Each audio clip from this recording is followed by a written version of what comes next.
The worst ways people died in the Wild West. He didn't die in a gunfight. He died stepping off a wagon. One wrong move, and it was over. That was the reality of the American frontier. No dramatic duels, no warning, just sudden, brutal endings from things no one expected, because in the Wild West, it wasn't just outlaws that could kill you.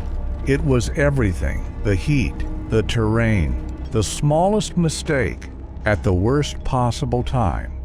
And here's what makes it even more unsettling. Some of the worst deaths weren't legendary, they were ordinary, quick, accidental, and completely unavoidable. Because survival out there wasn't about being the strongest, it was about not getting unlucky. So what were the most terrifying ways people actually died? In a world like that, to understand how brutal life on the frontier really was, you have to move past the image of quick-draw duels and look at what people actually faced day to day. Because most deaths didn't come from famous shootouts. They came from ordinary situations that spiraled out of control. Take disease, for example. On the frontier, illness was often a death sentence. Outbreaks of cholera swept through wagon trains and small towns with terrifying speed. There was little understanding of sanitation, limited access to clean water, and almost no effective treatment. People could go from seemingly healthy to fatally ill within days. Dehydration, weakness, and collapse followed quickly, and in isolated areas, help simply didn't exist. And then there were accidents. Traveling across vast, uneven terrain meant constant risk. Wagon wheels broke. Horses panicked. A single misstep could result in someone being dragged, crushed, or thrown. Even something as routine as crossing a river could turn deadly. Strong currents overturned wagons, trapping people underneath or sweeping them away before anyone could react. But perhaps one of the most feared dangers came from the environment itself. The frontier didn't forgive mistakes. Exposure to extreme heat or cold could kill just as effectively as any weapon. In deserts, dehydration set in fast. Without enough water, confusion and disorientation would take over, making it harder to find help or even recognize danger. In colder regions, hypothermia could creep in quietly, slowing the body until it simply shut down. And then there were animals. Encounters with wildlife weren't rare, and they weren't always survivable. Snake bites, for instance, could be fatal without proper treatment.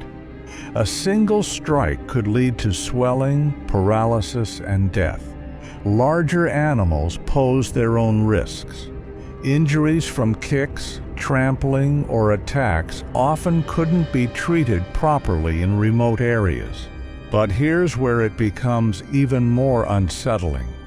Many of these deaths weren't immediate. They were slow.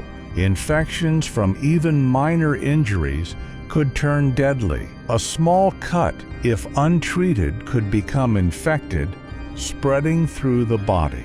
Without antibiotics, what might seem insignificant today could lead to days or weeks of worsening pain, fever, and eventual death. And then there's isolation. On the frontier, being alone could be as dangerous as any physical threat. If someone was injured or lost, there was no guarantee they would be found. Vast distances, limited communication, and harsh terrain meant that help wasn't just delayed. It might never arrive, which turned small problems into fatal ones. Even basic disputes could escalate quickly. Alcohol, tension, and limited law enforcement created an environment where arguments could turn violent without warning. But unlike the controlled duels shown in movies, these encounters were chaotic, unpredictable, messy, and often over in seconds, because out there were no safeguards, no immediate consequences, just reaction. And then there's something people rarely think about: medical treatment itself. In some cases, the attempt to save someone could make things worse. Procedures were often done with limited knowledge, minimal tools, and no anesthesia. Pain was intense. Success wasn't guaranteed, and sometimes the outcome was worse than the injury, which creates a harsh reality. Survival wasn't just about avoiding danger. It was about enduring it, without the systems we rely on today. And when you look at all of this together, the disease, the accidents, the environment, the isolation, you start to see the pattern. Death on the frontier wasn't rare. It was constant, lurking in everyday life, waiting in moments that seemed ordinary until they weren't. And that's what makes it so unsettling, because most people didn't die in legendary gunfights. They died in ways that could happen to anyone, anywhere, at any time. But this is only part of the story, because some of the worst deaths weren't just accidental. They were shaped by choices, conflicts, and situations that pushed people into even darker outcomes. And this is where the frontier reveals its harshest truth, because some of the worst deaths weren't accidents at all. They came from conflict, desperation, and decisions made in moments where survival overrode everything else. Take lynchings and mob violence. In many frontier towns, formal law enforcement was limited or inconsistent. When tensions rose, crowds sometimes took justice into their own hands. Accusations didn't always require proof. Suspicion could be enough. And once a mob formed, the outcome was often swift and irreversible. These weren't controlled proceedings.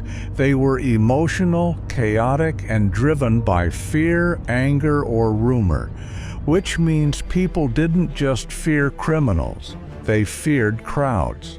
Then there were range wars, conflicts between groups over land, cattle, or control. Disputes that might have been handled through negotiation elsewhere escalated into violence on the frontier. Ambushes, retaliations, and ongoing feuds turned entire regions unstable. People weren't just at risk during a fight. They were at risk because of where they lived. Because on the frontier, conflict didn't stay contained, it spread. Another brutal reality was starvation. When supply lines failed or journeys took longer than expected, food shortages became deadly. People were forced to ration, improvise, and endure hunger for extended periods. Weakness set in, decision-making declined, and in extreme cases, survival pushed individuals into choices that reflect just how desperate conditions could become. And then there's betrayal. Traveling in groups offered safety, but it also created tension. Disagreements over direction, resources, or leadership could fracture trust. In isolated environments, being abandoned or abandoning others was a real possibility. And once alone, the chances of survival dropped dramatically because isolation wasn't just dangerous. It was final. Even in towns, danger didn't disappear. Fires were a constant threat.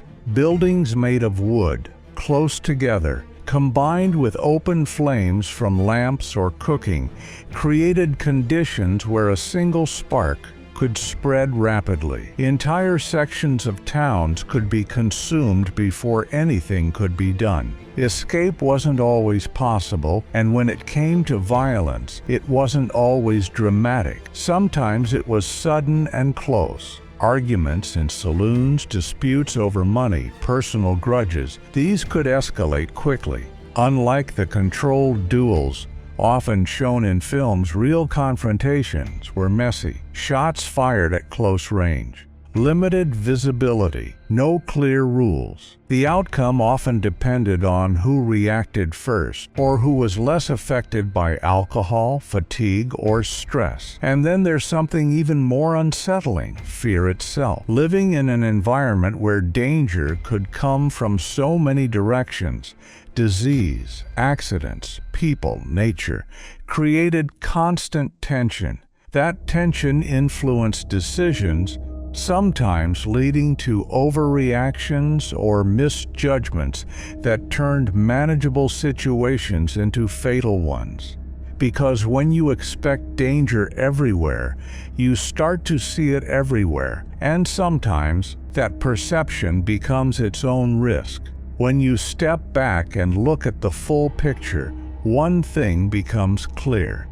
The frontier wasn't defined by a single kind of danger. It was defined by accumulation, multiple risks, overlapping, unpredictable, and often unavoidable. And survival wasn't about eliminating those risks.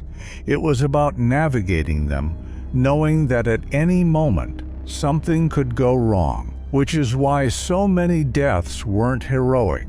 They weren't remembered. They weren't recorded in detail. They were quiet, sudden, and often without witnesses. And that's what makes them so difficult to fully grasp today. Because when we think of the Wild West, we think of legends, but the reality was far less controlled, far less cinematic, and far more unforgiving. If this changed how you see the Wild West, then you're starting to see history beyond the myths. Because the frontier wasn't just about gunslingers and outlaws. It was about survival in a world where danger came from every direction.